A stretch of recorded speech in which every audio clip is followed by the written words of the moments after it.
We are spending a little time with, I guess, do we call you by your real name or do we call you by what everybody knows you as? One of if you're not with the FBI, the Internal Revenue Service, my real name doesn't mean anything. Sounds good. I'm just a Honky Tonk Man, the greatest WWE Intercontinental Champion of all time. That was the first question I was going to ask you. You had the longest run as Intercontinental Champion.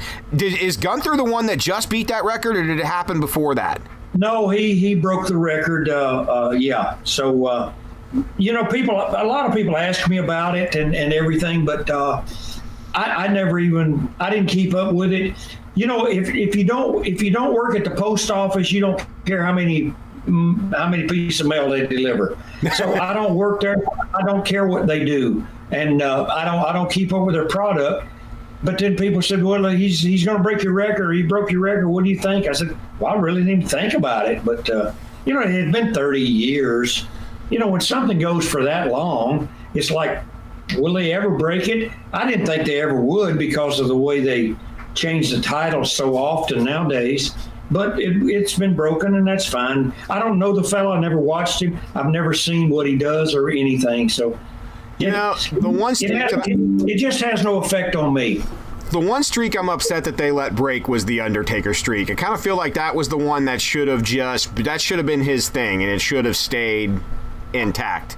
Yeah, but he's no Hulk Hogan now. I'm going to say that because I'm a little partial to the Hulkamanias. I'm partial to Hulk, and then Hulk should have had a streak like that, but. It is what it is. I like Undertaker too. I'm glad he lasted as long as he did. He actually lasted a lot longer than I ever thought he would. So that's a testament to him. He's great. They're both. Hulk and Undertaker both great guys. That's a testament to you too. A lot of the guys that came from your era, they're all dead. Yeah, they didn't. For one reason or another. And you hear stories about that life and the road, and things were obviously different back then. But it's an era that's everybody died too young. You know what's different? There was no cell phones to take pictures back then. That's true. What stayed on the road actually stayed on the road. Yeah, it actually did stay on the road. It sure did. And, man, that would have been a mess. Holy cow. I'm not squeaky clean either. I'm not going to come across as one of these better than thous. I did my damage out there, too. Now, you've probably been asked this question a dozen times, and I don't think I've ever heard the story. How did you come up with the Elvis Presley / Honky Tonk Man gimmick? Because it's, it stood the test of time for sure, and nobody's able to duplicate it now. No matter what. There's no way they're going to be able to do that again. Well, no, because it's gone way too woke. And the word honky means, depends on where you are. Since we're on that real quick, I went up to a radio station in Chicago once to do a morning drive time, and they sent me over to the African American radio station, and they said, "What do we call you?" I said, "Well, you can call me Honky. I'm the only white man that doesn't get mad when you say that." And we all laughed about it. We went on the air and we talked about it that way. And it was the best, great interview that everyone loved. The station loved it. The fans loved it. And we had a good time with it because, we can't take ourselves too seriously about all this stuff going on. And I was there to promote a show, and they were a radio station that was having me on there to help promote the show. And we were all happy about it. That's cool. Yeah, and it was fun. But it's funny now how you think back to even stuff that was out, let's say 5 or 10 years ago, somebody would look at it now differently because of just the world we live in. And I've always come from the idea that if you're not deliberately hurting someone, and that's not your intention, entertainment's entertainment, funny's funny. No one holds a gun to your head and forces you to listen or watch. So, not everything is always geared towards everybody. I just think we need to separate our entertainment and sports away from any of these things. But back to how it all happened, I had long blonde hair, and I did a hair dye match with a guy. where the loser has to not cut his hair, which was traditional. Loser cuts his hair, we're going to shave his head. So I said, let's do something different. We do a hair dye match. Not only was it different, I could spray paint. He could beat me and spray paint my hair that night, so the fans saw that it happened. Then the next night, we could do the same thing again. We did it for 6 straight shows. So I got 6 paydays off of it instead of just the one, where you got one hair dye. But anyway, then I went on TV with the black hair the following Saturday, and some wrestling fans in Birmingham, Alabama saw me with black hair, and I had the sideburns then. I'd had them since college in the 70s. And they said, have you ever thought about this Elvis thing? And I said, no, I never, ever. And they said, we're going to make you something. About 2 weeks later, they showed up and they had me a gold jumpsuit. And then the promoter said, man, if we give you a guitar, do you know anything about a guitar? You don't know how to play it? I said, no, I don't know anything about it. He said, gosh, that'll even be better. The worse you are, the better it'll be. And he gave me the guitar. I took the name off of a Johnny Horton record from 1960-61. I'm a Honky Tonk Man. Yeah. Dwight Yoakam did a recut on it in the 90s. Everybody thought I took it from Dwight, but I took it from Johnny Horton in the 60s. And I was going to do this Snyder guy one day at a time. The maintenance guy. The maintenance guy, right? The pencil thin mustache, the greasy black hair, the wife beater T-shirt, and I was going to do that slimy bad guy character. But when the jumpsuit and the guitar came along, and I had listened to this song, I'm going to give the girls the world of the music of an old jukebox. When the money's all gone, I'm on the telephone.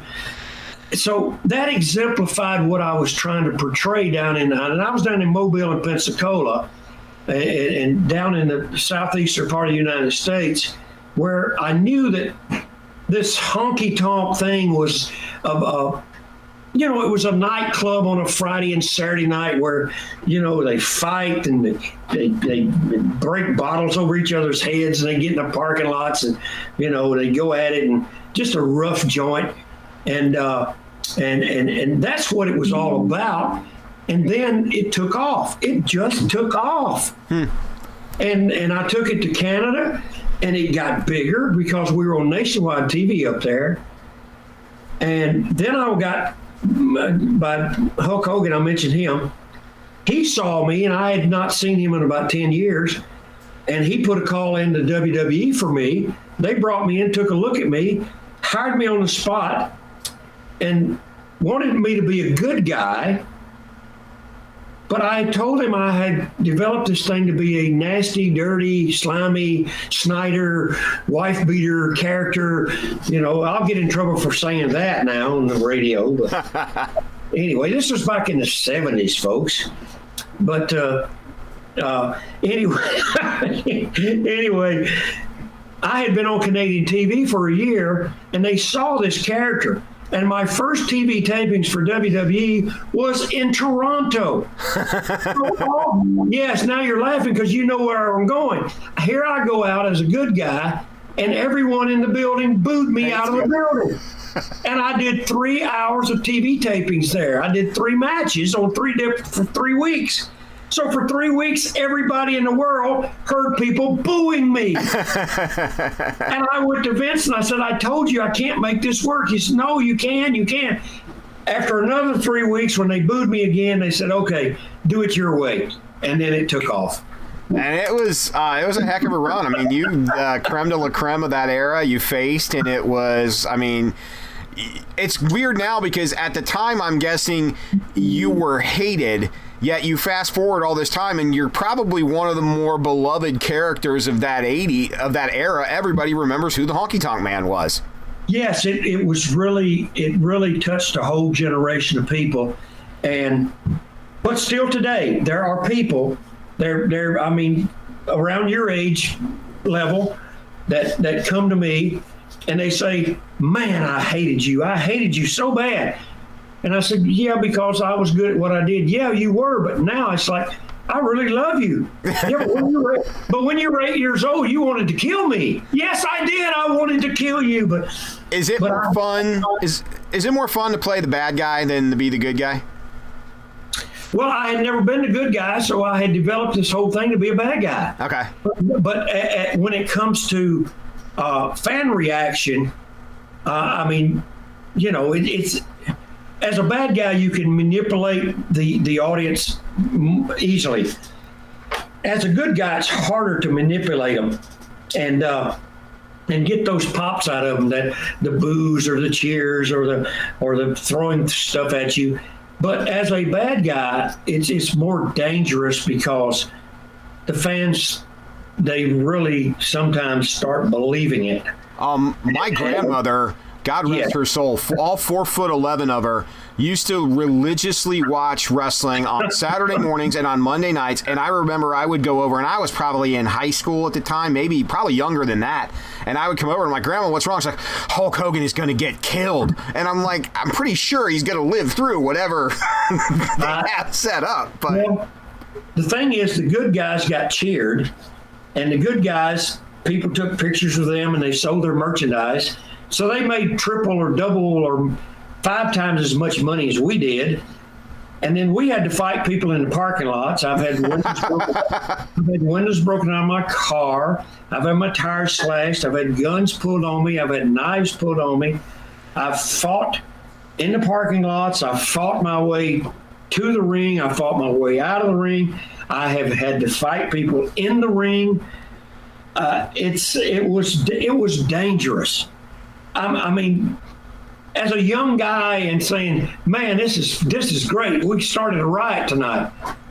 Yeah, but we could have gotten killed. But when you look back, though, is that I mean, I know this is kind of scary at the time, but when you look back, is that kind of a testament of how good of a character you played, that you could make someone hate you that much on TV that they could not distinguish real life from... I mean, it's scary on one side, but on the other side, damn, that means you were good at your job. Well, I mean, if you could start a riot, it was a badge of honor. I just had a guy pull a gun on me. Well, you did a pretty good job out there. I almost got killed. but you don't think about it. That you're right. You think about, man, I really got him going tonight out here. I mean, I don't know. I mean, it was bad. And it wasn't just in the southern United States. It was everywhere. The bad guy, really good bad guys were hated. I mean, hated. And it was, sometimes when I was first starting, I would be in the car riding or driving some of the really bad guys. And I'd get my windows broken because they were mad at the people that I was riding with. It wasn't, Oh God! I'm out in the parking lot fighting people because they're fighting these guys. So I'm trying to protect my buddies. I literally just told a story on the air the other day. I DJ'd in bars for a lot of time, and I was walking across the bar one day. I literally had a gig, but I was walking across the bar one day, and out of nowhere, someone punched me square in the face, and I was like, "Son of a bitch, you've got to be kidding me!" And then the dude came up and apologized. He goes, "I'm so sorry, man. I thought you were my ex-wife's new boyfriend. I had no idea. I thought I was somebody else." I'm like, "Are you kidding me?" Yeah, it's you get guilt by association sometimes, and but anyway, I practiced. I really did. I worked very hard at my craft, and I studied things, and I studied other wrestlers that were good bad guys, older bad guys, and I would watch and study and movements, mannerisms, key, little words and phrases. There's little push button words and phrases. The Sunday morning evangelists, that TV evangelists, they're good at it. They know how to say things that can actually make people send money to them. Right. So, I mean, if you're that good, you're good. So, tell you what, that's a talent, because if I could do that, I would do it every day. and so I would listen to things and I would write them down. And I have about 4 sheets of legal pad paper stapled together now at my house. I used to carry them in my briefcase all the time, just in case I needed them for an interview or something. but I have them at home now that I had written down back when I first started in the late 70s, these little keywords and phrases that I knew were my go-to words that could push a button on someone. That's fun. Yeah. Now, you've wrestled some, when you go to the all-time greats, the list of people that are what we would call Hall of Famers, you have wrestled a ton of them and went up and down over the years. Who's your all-time favorite? Do you have an all-time favorite match? Oh, well, winning the Intercontinental Championship was one that catapulted me from obscure mid-card status up to main event to be a worldwide phenomenon and be a name around the world. I had really a good run with Macho Man Randy Savage. It was a really good run for me, but I was in the ring with so many good guys. I would have liked to wrestle Hogan more. I only had 3 matches with him because those were big money payday matches. Yeah. I mean, that can change your whole life when you're on top of making the kind of money that you would get paid to wrestle with him. And it's called, a lot of people, when they hear me talk about money, they think, well, you're money hungry, you did this. Fans have to realize it's called pro. Right. And the word pro in front means you get paid. Right. Pro wrestlers, pro boxers, pro football, pro basketball. You do this for money. You don't do it. Sure, you love the game, but you need to be paid.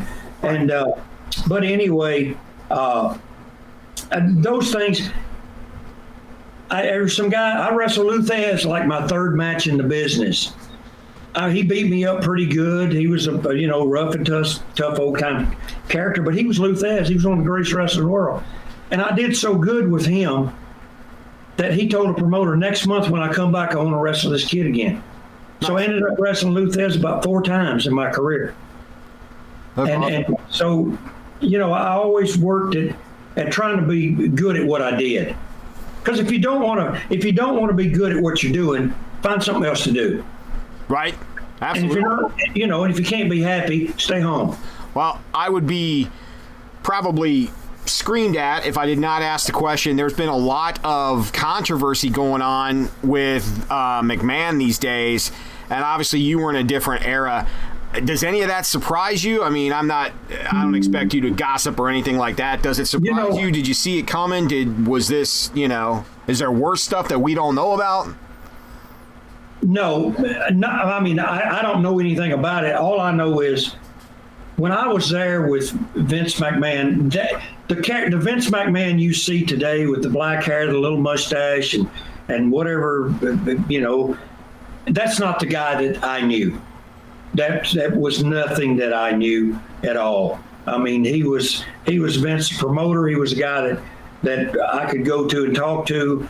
I mean, we had a lot of knockdown dragouts, and it was all over money. I mean, he's the promoter. Right. He's management. I'm labor. He has the money. I want it, and he wants to keep it, not give it to me. So, whatever. But like I said before, man, if they'd had cell phones back then, who knows? I can't throw stones at anyone. Whether it's Vince or anybody else, that's the one thing that I can't figure out these days. Why does no one seem to understand that someone is always watching, and today someone is always recording? Like, never. Man, I tell you. The jailhouse is full of people that don't understand. The Honky Tonk Man is in town this weekend. You've got a couple of things going on. One of them is at Hobbies Galore, and you're going to be there on Sunday. But you've got some stuff happening Saturday too. Yeah, I'm going down to Chillicothe on Saturday. There's a big signing down there with, probably 30, 40 wrestlers. Young and old in betweens, and then there'll be a wrestling show. We'll be signing autographs down there. Then I'm back up here on Sunday at the is it the Collector's Comic Store? Hobbies Galore. The Hobbies Store. And I'll be signing up there on Sunday morning afternoon, and just a great time. We just finished a virtual signing here at the Club Hollywood Collectibles here in just outside of Worthington, where are we? Westerville, and had a good audience here tonight for this. But that's what I do now. That's awesome. I just turned 71 years old. I'm retired, living on Social Security. Come on, you got like 1, 2, 10 more matches. No. So is it wrong that I see Flair get in the ring and I'm like, dude, stop. Like that's what I'm saying. If they didn't videotape it, I might do it again. But who wants to see this old man out there? That's fine, because you get all the diehard fans who are like, man, it would be so cool if we could see Sting and Undertaker. Yeah, 15 years ago, but not now. Yeah, but the fans are cruel. They want to see it. They love it. And then as soon as they see it, they go, oh, that was awful. He's terrible. He shouldn't have been in there. He needs to be in the old folks' home. You see the people, dude, put your shirt back on. Yeah. And if you have your shirt on, they boo you. Won't you take your shirt off, you old wrinkled up? So, yeah, I mean, you can't win with the fans. You can't win. So the best thing to do is just show up, do a few signings, have some fun, like we're having here tonight, and hopefully, nobody takes either one of us too seriously. God, if they do, they really need to rethink some things. It has been great to talk to you. It's the life we lived, and you know what? I wouldn't change a thing. I was able to hopefully provide for my family better than my folks were able to provide for me, and that's all I ever wanted. Hey, at the end of the day, that's all you can do. Yeah, and everybody's healthy, and everybody's happy. Hey, it can't go wrong there. Well, Honky Tonk Man, Honky, it has been an absolute pleasure. Look forward to seeing you in person on Sunday. But again, catch him in Chillicothe on Saturday at the World Class Big Time Wrestling, 12 to 5, and then Sunday at Hobbies Galore. And it's going to be a great weekend for wrestling fans all over the capital city here in Ohio. Thank you.